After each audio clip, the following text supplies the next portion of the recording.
previously on Balls. Paul Mitchell is on the line now, I believe. Paul? Good evening. Good morning, Neil. How are you? Fine, mate. My earphones are buggered. Sorry, messed up.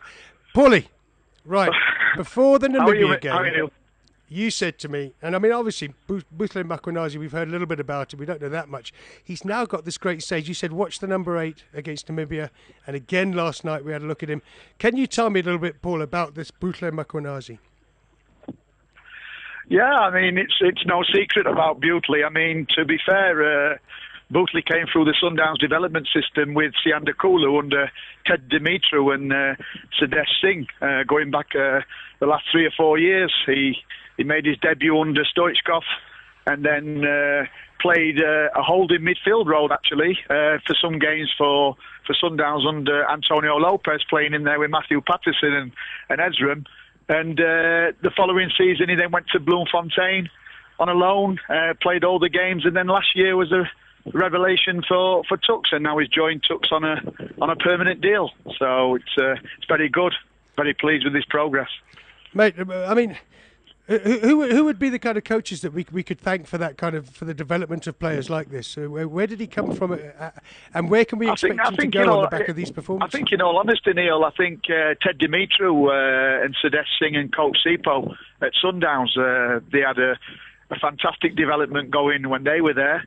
And I think if you look in the PSL now at a number of players that are playing PSL football that actually came through that system.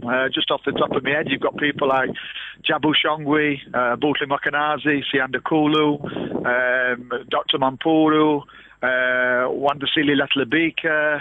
I'd say there's probably 9, 10, 11 players that have come through that system at that age group. Whether it was just a good crop of players at the right age or that age, or, it was down to the development. But I think all credit should go to Ted. Yeah, interesting that Ted Dimitru's name would pop up again. That's great stuff. So one day, do you see Sianda Kulu now at Rostov, a man who you worked very hard to get to Rostov? Do you see Buhle and Sianda becoming ultimately the centre-back pairing for Bafana?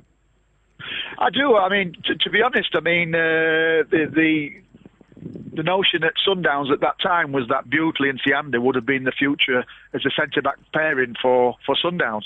Obviously, Sianda broke in and played at centre-half and did very well. I think he played over 90 games for Sundowns before moving overseas to Rostov. Buhle obviously played in the central midfield holding role more, but then he moved to Bloemfontein where he did play centre defence, and then obviously he's now playing week in, week out in the central defence. So it was unfortunate that Sundowns never got to see that partnership, but I'm sure, and I've said to you on many occasions, that I do see them two being a future Bafana partnership, and 2018 I think can look very bright for Bafana. Yeah, I mean, did you watch Bafana last night? Yes, I did. I watched the whole game. I thought it was outstanding. Do you see any others there? I mean, obviously these are guys that ply their trade in the PSL every week. Ramaldeen, for instance, is someone that I know he plays in the PSL, but it wasn't until this tournament that I realised how strong he is and what quite a monster in the midfield. Yeah, no, he's a player I've seen before. He's a good player, good footballer, Ramaldeen. I wasn't surprised last night and against Namibia when I saw his performance. I've seen him put in some very good performances for Bloemfontein, and I think he's developed nicely. But he will under a coach like Clinton Larson. That's what Clinton is good at, is getting hold of young players and develop them into, really good PSL and possible national players. So, Ramaldeen, very good player as well. Yeah, mate, it was quite pleasant to see. I mean, I know we went out on penalties, 0-0 draw. A lot of people on Twitter now saying, we've always got excuses for losing and all that. But you and I know, as England fans, that penalty shootouts are a terrible fact of life and not always just. But it was nice to see, us put up a good fight against Zambia and come up with a lot of these guys. You tell me about a lot of these players, and it's only when you see them, playing for Bafana that you realise we have got talent in this country that runs deeper than 20, 25 players, haven't we? Yeah, that's true. I mean, to be honest, they were very unlucky last night to go out on penalties. I mean, I think they gave a good account of themselves. I think they were the better side, hit the post twice.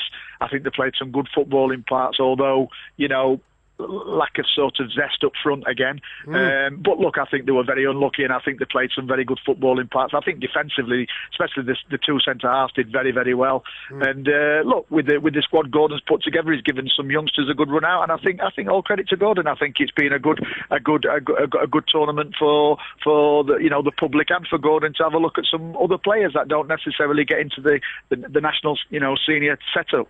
Yeah, absolutely, Paulie. Paulie, I know that Matthew Booth, one of your guys, moved from Ajax to Wits, one of many that have gone to Wits, 6 or 7. Any other moves on the horizon? Anything that you can tell us that we might not have heard? Oh no! We've just completed another one who came through the Sundowns system, Wandasili Letlebika. He's left Sundowns now and gone to Bloemfontein on a 3-year contract. We just completed that one. Obviously, we've done the Matthew Booth to Wits, and we've done Fikru Lemessa to Tux. We are working on a possible international transfer in terms of quite a big player that I can't mention at the moment, may be coming into the PSL. And then obviously we've been working on an international transfer from South Africa to overseas, but at this moment in time it's still quite difficult because we've still not got an agreement with the club. Great stuff, Paulie. I know that you work very, very hard on behalf of South African football to either bring us quality or send quality overseas to improve it. And good to talk to you, mate. And we'll be looking at this Buthle Makwanazi with great interest for the rest of the season. I think that a couple more games for Bafana, and people maybe further afield might take interest in another one of your centre backs like Sianda Kula. Great stuff, Paulie. Thanks for talking to us today. That's Paul Mitchell. Thanks for your time, Neil. Thank you, mate. Managing Director of Siavuma Sports. You can find him on Twitter as well, actually. I'm just looking at that. And Paul is a bloke out of England, born in Leeds, knows his football backwards. Some of these agents you deal with and you think, oh, blimey, is that guy any good? But this guy, Paul, you can sit and talk to him, as we do down at my place with all the lads from Zimbabwe and South Africa coming around and talking football. Paul can talk football with anyone at any point, and he does a good job for our players. And look forward to seeing what he does in the future with Buthle Makwanazi. This is Balls Visual Radio.